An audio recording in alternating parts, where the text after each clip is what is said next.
Here we have the 9 most powerful monsters of Morgoth from the works of Tolkien, a couple of them seen in the movies. Melkor, or Morgoth, was a Valar, a godlike being who was the original Dark Lord of Middle-earth, and he created many servants that were deadly monsters, and here are 9 of them. At number 9 we have Tavildo. In Beren and Luthien and other early stages of Tolkien's legendarium, Tavildo, the Prince of Cats, was the mightiest of all felines and possessed an evil soul. This large cat was a companion of Morgoth. Tavildo's physical appearance included being black as the starless night and having blood-red eyes, and also said to be massive in size. Tavildo was also given a mystical collar made of gold that enhanced his powers even further. Number 8. Gargareth. There were werewolves in Tolkien's works, which are sometimes confused with wargs. Anyway, even though the first werewolf was called Dracluin, the most powerful of them was Gargareth. Morgoth's own hands bred it from living flesh and filled it with immense and terrible power. So Gargareth, also known as Unfogler, the Jaws of Thirst, grew to an enormous size, and his might looked unrivaled. His eyes glowed like red embers in the night, and his fangs were as poisonous as the orcish legion spears. Number 7. Thorin Wethel.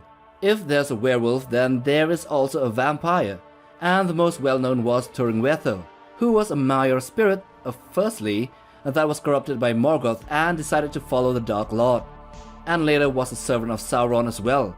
Thorin Wethel was Sauron's herald stationed at Tol in Goroth by the time of the quest of the Silmarils.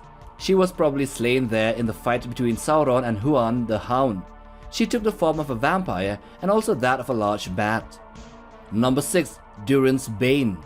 It was one of the maiar spirits that fell with the Valar before the world was founded. Melkor ultimately enticed it and corrupted it, and it became one of the Valarokar, joining the other balrogs in Morgoth's service. This balrog most certainly fought in several engagements during the War of the Jewels, and notably in the War of Wrath. It escaped Morgoth's downfall by escaping eastwards and seeking safety beneath the Misty Mountains. The dwarves of Moria reawakened it in the Third Age, and the Fellowship of the Ring encountered it again, ending in battle to the death with Gandalf. Number 5. Glaurum. Bred by Morgoth in order to break an elf siege on his fortress, Glaurum was a flightless dragon that wreaked havoc on the armies of the First Age. He was also the first terrestrial fire-breathing dragon and was known as the father of dragons. Tolkien described Glaurum as a quadrupedal reptile without wings, similar to Chinese dragons or crocodiles. He was a terrible creature who annihilated an entire elven army. Therefore, at the very least, he had to be greater than Smaug for this to happen. Number 4. Angeline the Black. The biggest of the dragons to ever appear in Middle-earth, he was one of the most powerful servants of the Dark Lord. Angeline the Black was bred in order to turn the tide of the War of Wrath, and was almost able to do it. He, alongside other smaller dragons, drove back the army of the angelic Valar that came to Middle-earth. The most intriguing thing about him is his size, as he destroyed the volcanic mountains of Tarangorodrim when he was slain and fell into them. He was slain by Erendil and the Great Eagles. He was also stated to have the most powerful fire amongst dragons and balrogs. Number 3. Gothmock. Originally a maiar spirit that was corrupted by Morgoth and became one of the Valarokar, the balrogs, and during the First Age, Gothmock was the lord of the balrogs and the greatest balrog to ever walk the lands of Middle-earth. He was Morgoth's frontline lieutenant and one of his most valuable subordinates, holding the high rank of High Captain of Angband. He fought countless battles in the name of his master and was directly responsible for the deaths of 2 of the Noldor's High Kings. He was vanquished in the siege of Gondolin, but was also able to kill his opponent, an elf lord called Ecthelion. Number 2. Sauron.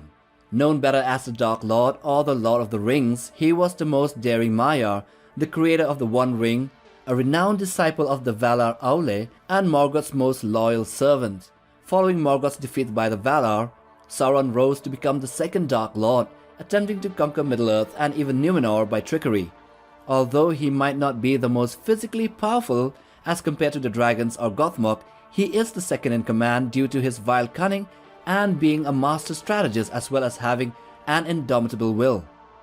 And number 1, the most powerful, Ungoliant.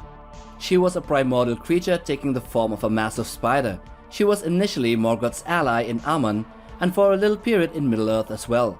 She was Shelob's distant mother, as well as Arda's oldest and first enormous spider. Even the Valar had no idea where Ungoliant came from. She is really old, older than the maiar themselves. It is supposed that she emerged from the darkness that surrounded Arda, the primal world. Although originally being a servant or ally of Morgoth, she eventually turned against him and almost subdued him if not for the help of the balrogs that drove her away from Morgoth. So that's it. I hope you have enjoyed watching this video. Do hit the like button for support and subscribe. But most of all, smash the bell icon for regular updates on new videos right here on this channel. Till the next one, take care fam.